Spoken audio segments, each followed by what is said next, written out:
Hello and welcome to Indus News. Live from Islamabad, I'm Naila Shuja and these are the headlines.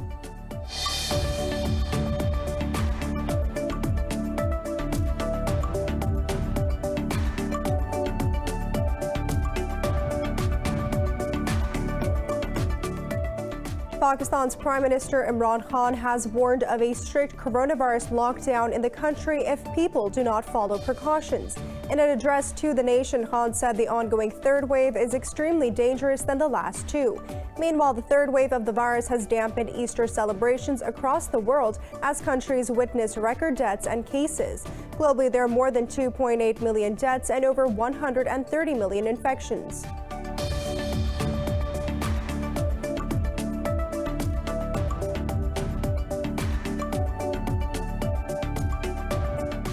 In Pakistan, security forces have killed a TTP terrorist during an operation in North Waziristan. In a statement, the military's media wing said the terrorist was involved in attacks on security forces and incidents of target killings.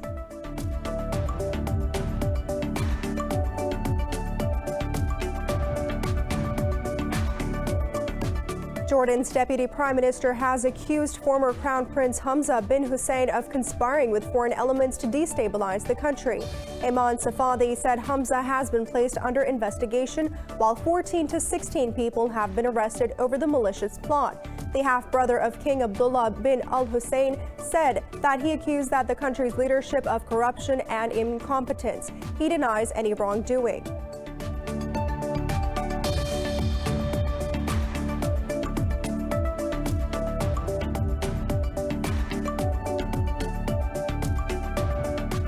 In Myanmar, security forces have shot dead two more protesters who were rallying in the streets holding eggs with slogans inscribed on them against the coup. The death toll from the crackdown has now climbed to 559 since the military seized power on the 1st of February. Sunday's Easter egg strike follows a pattern of unique show of defiance after a flower strike and a silent protest in recent weeks.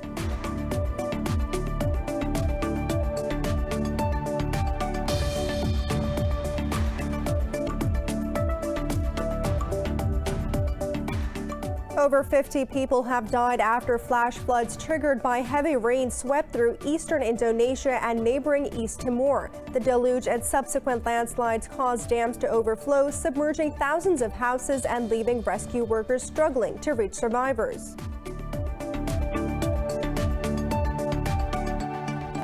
For more news and details, stay tuned. We'll be right back after a short break.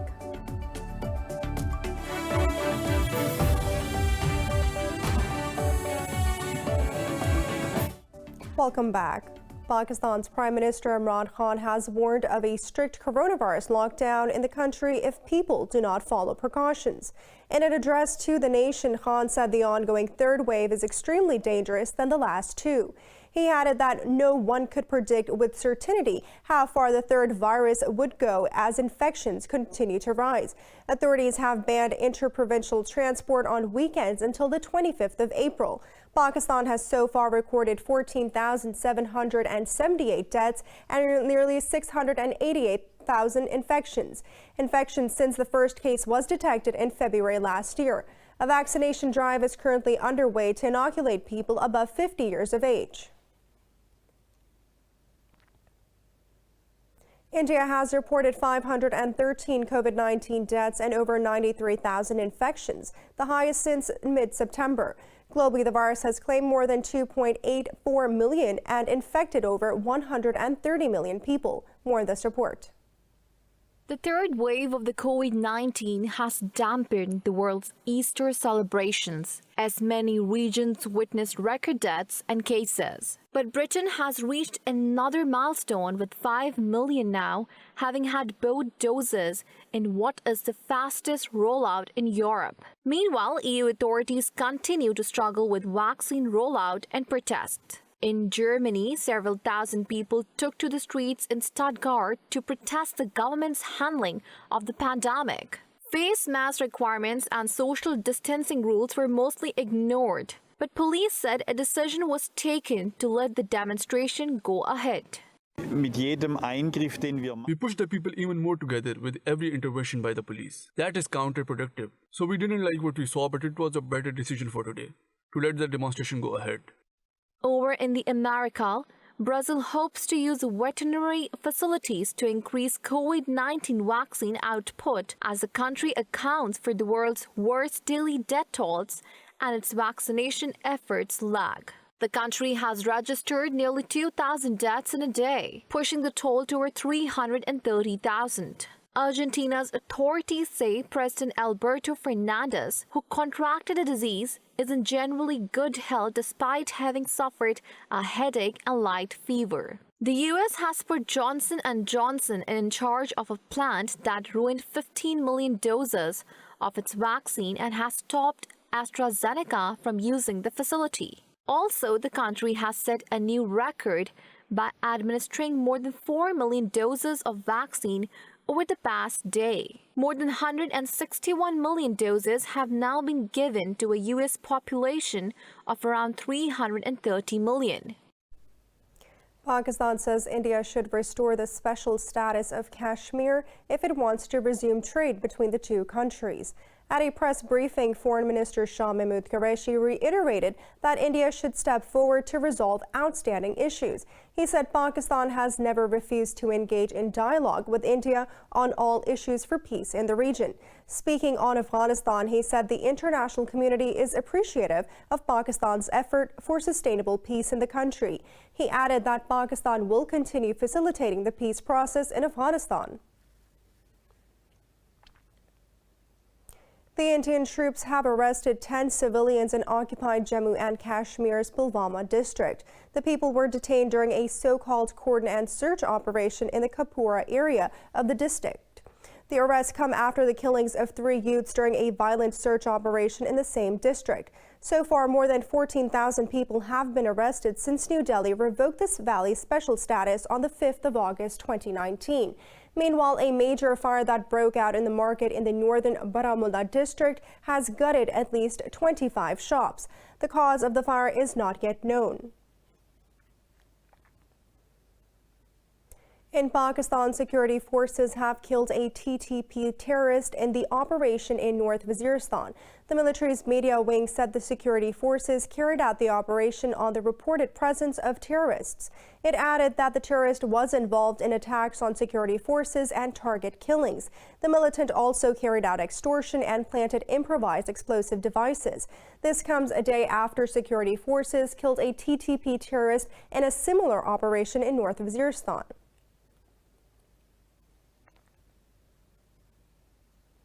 The death toll of Indian troops from a gunfight against Maoist rebels has risen to 22.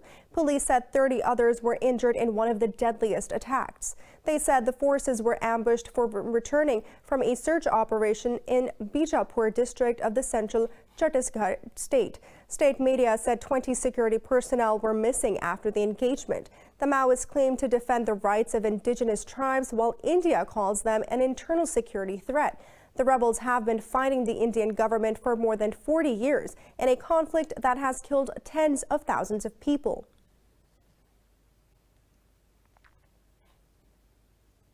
A roadside blast has rocked Afghanistan's capital city of Kabul, killing a member of security forces and wounding 3 others.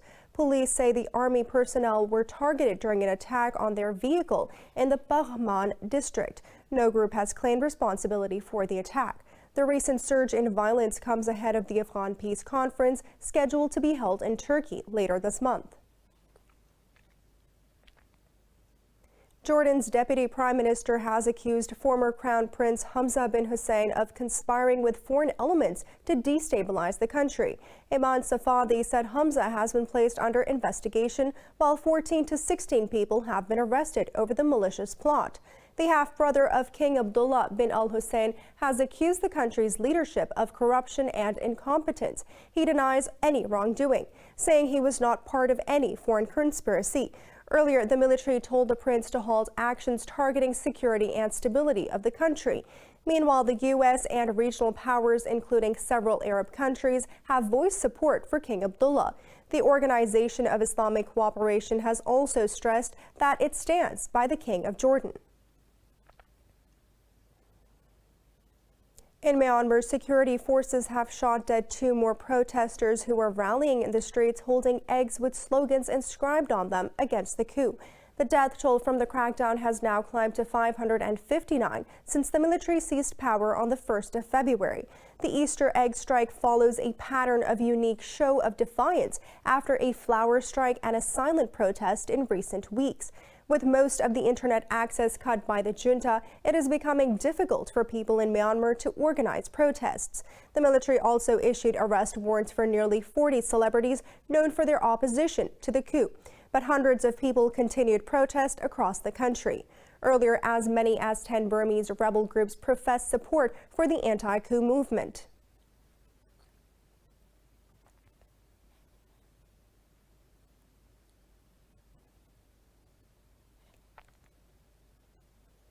Iraqi Prime Minister Mustafa al-Kadhimi has arrived in the UAE capital as part of an official visit to the country. According to the Emirate state media, Abu Dhabi Crown Prince Mohammed bin Zayed received the Iraqi premier at the presidential airport.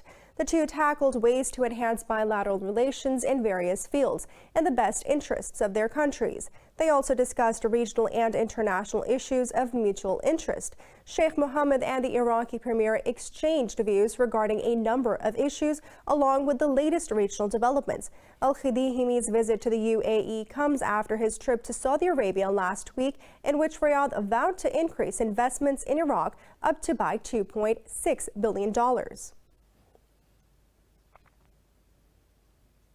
2 rockets have hit near an airbase housing the U.S. soldiers in north of Baghdad. The attack occurred 3 days before a new strategic dialogue with U.S. President Joe Biden's administration. Iraqi officials said there were no casualties reported after the incident. Initial investigation shows the rockets being Balad Air Base targeting, but fell short and hit a village nearby. No group has claimed responsibility for the attack. Last month, 5 rockets had hit the Balad Air Base.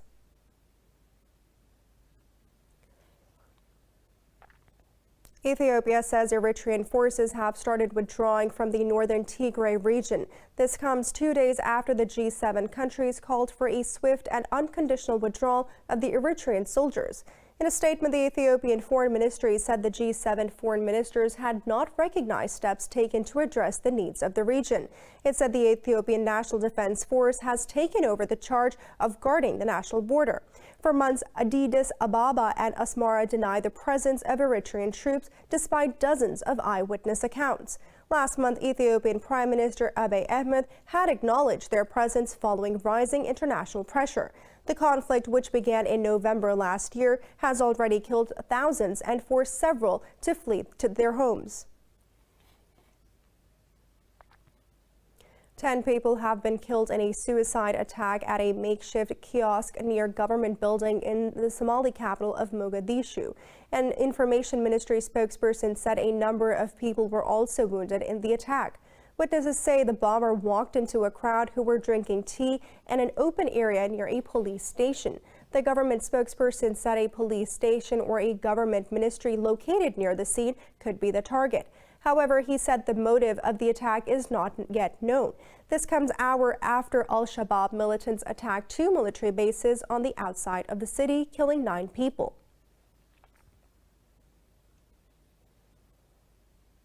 It's now time for a short break. Stay with us.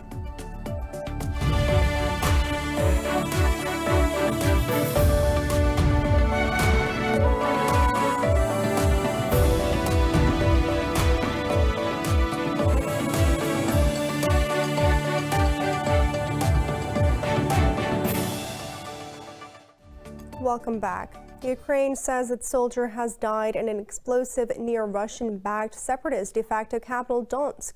Tensions have been high in eastern Ukraine as Moscow and Kiev blame each other for a rise in violence along the front line. In a Facebook post, the Ukrainian army said an explosive device went off in the near village of Shumy north of Donetsk. It said the soldier succumbed to his injuries, while self-proclaimed Donetsk People's Republic has accused the Ukrainian army of killing a child in a drone attack. The People's Police of the DPR called on the representatives of the OSCE monitoring mission to demand a probe into the incident. Bulgarians are casting their ballots to elect a new parliament. Over 6.7 million Bulgarians are eligible to pick representatives for the 240-seat House. Their turnout is likely to be low due to the voters' fears of COVID and a slow vaccine rollout. Opinion polls suggest that Prime Minister Boyko Borisov's center-right GERB will again be the largest party, but he could fall short of the required majority in the House and may struggle to build a stable coalition in a more fractured parliament. The United Nations has welcomed the U.S. move to revoke sanctions against senior officials of the International Criminal Court. In a statement, a spokesperson said the UN Secretary General Antonio Guterres affirms continued cooperation to the ICC. The statement read the court plays an important role in advancing accountability for international crimes. Earlier, the new U.S. administration lifted the sanctions, calling them inappropriate and ineffective. The former Trump administration imposed the curbs over a probe into U.S. war crimes in Afghanistan. Over 50 people have died after flash floods triggered by heavy rain swept through eastern Indonesia and neighboring East Timor. A disaster management agency official said 27 people are still missing and 9 people are injured. Hundreds of people fled submerged homes, while bridges and roads in eastern part of the island were also destroyed. Officials say the death toll and the number of injured victims could still rise, with extreme weather expected to continue in the coming week. Flooding has also killed 2 people in Bima City in the neighboring province of West Nusa Tenggara. Fatal landslides and flash floods are common across the Indonesian archipelago during the rainy season. 11 people have died in a road accident in China's eastern province of Jiangsu. The state media said 19 others got injured after a truck collided with a passenger bus on the Shenzhen-Haikou Expressway.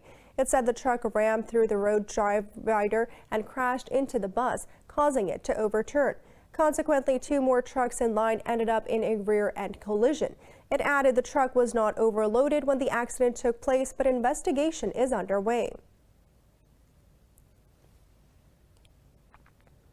Christians around the world are observing Easter today. This is the second year in a row that the festival has been marred by restrictions due to the coronavirus pandemic. More in this report.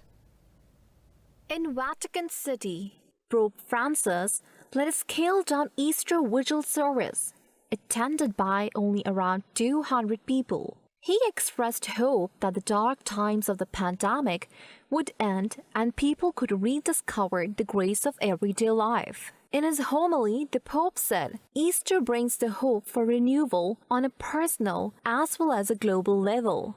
It is always possible to begin anew, because there is a new life that God can awaken in us in spite of all our failures. From the rubble of our hearts, God can create a work of art. From the ruined remnants of our humanity, God can prepare a new history.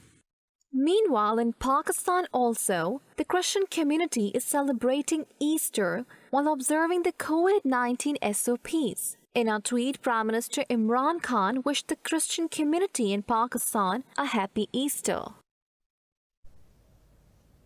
In Egypt's capital, Cairo, the Pharaohs' Golden Parade was held to transport 22 royal mummies to their new home, where they are to be displayed in the greater splendor. More in this report.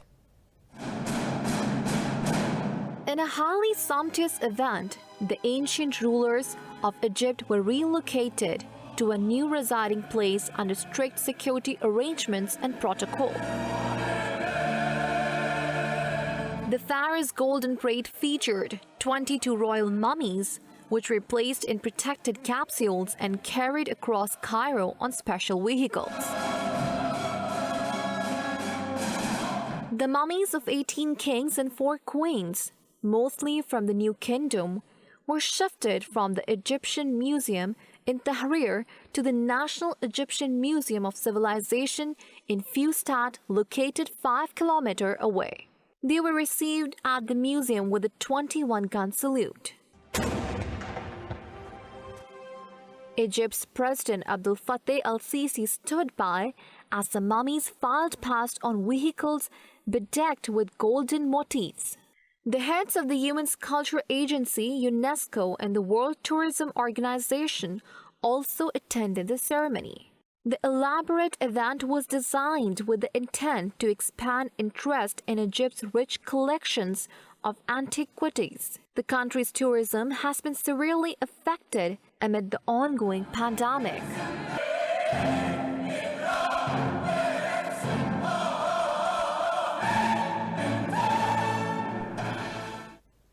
In China's capital, Beijing, laser light music and performances have come to ethereal audiences. High-tech installations provide an immersive experience to visitors following the start of Beijing International Light Festival. More in this report. Yuantan Park is a popular site for enjoying cherry blossoms in spring. As the sun goes down, the park is illuminated with a high-tech light show every evening. Started on the 25th of March, the 18,000 square meter exhibition is divided into 15 sections, with themes including galaxy, variation, and blossom. The theme of our show this year is blue space. We've created a universe in which there's the blue planet. The visitors come in as explorers from Earth, they board the spacecraft, and it takes them to the blue planet. And the installations they see in the park are different bio-landscapes on planet blue. There, they need to complete several tasks, which are the interactive installations we've set up. So the exhibition is immersive and interactive.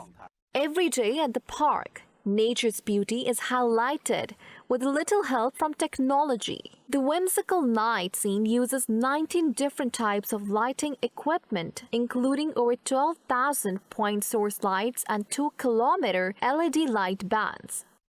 This installation is called Awakening. And the concept is to use the warmth of our fingertips to thaw the glaciers on planet Blue, to nurture the growth of this mystical plant on the planet. Amid the second wave of COVID-19 pandemic, such festivals give people a reason to smile and make their beliefs stronger in life. The Light Festival will run until October. And now for a short break. Stay with us.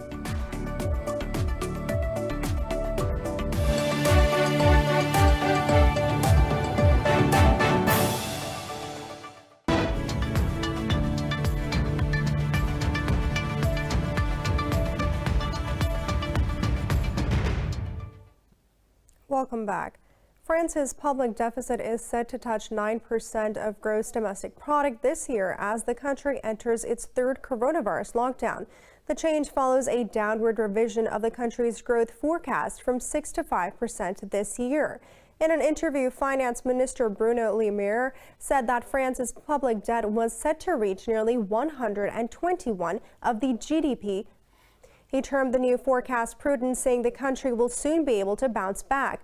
Like many European countries, France has injected billions of euros into struggling companies with state-backed loans. We've already given a lot of support to Air France. Let me remind you that the French state has already given 7 billion euros in aid to Air France. I want things to be very clear. We are helping Air France because I think that there are several jobs concerning it, and it is strategic for the country. But Air France has to make efforts on its competitiveness. Air France has to continue to reduce its carbon emissions. Gulf markets are trading mixed as investors weigh pandemic situation, the absence of any major stimulus. Abu Dhabi Securities Exchange edged up marginally for the sixth session in a row to pile up nearly 4% in weekly gains. The Dubai financial market also gained following its best month's performance last week. Qatar Exchange slipped with industrial shares weighing it down the most. Kuwait's premier index moved upwards with Ahil United Bank, Kuwait's Finance House, and Gulf Bank all trading higher. Shares in Bahrain also ascended. However, Oman's 30 company index traded under the flat line.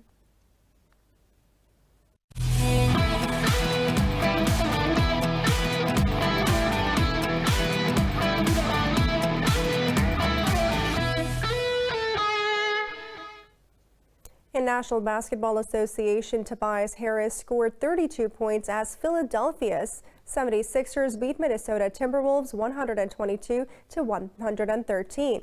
This marks Philadelphia's 8th consecutive win against the Wolves. More in this report. Joel Embiid recorded 24 points for Philadelphia on his return from a 10-game absence. Meanwhile, Dallas Mavericks dominated Washington Wizards 109-87 to wrap up a 5-game road swing. Luka Doncic finished with 26 points, while Tim Hardaway Jr. added 16 for the Wizards. In other fixtures, New York Knicks bested Detroit Pistons 125-81, while Miami Heat downed Cleveland Cavaliers 115-101. For the latest news updates, you can follow us on our social media at indus.news.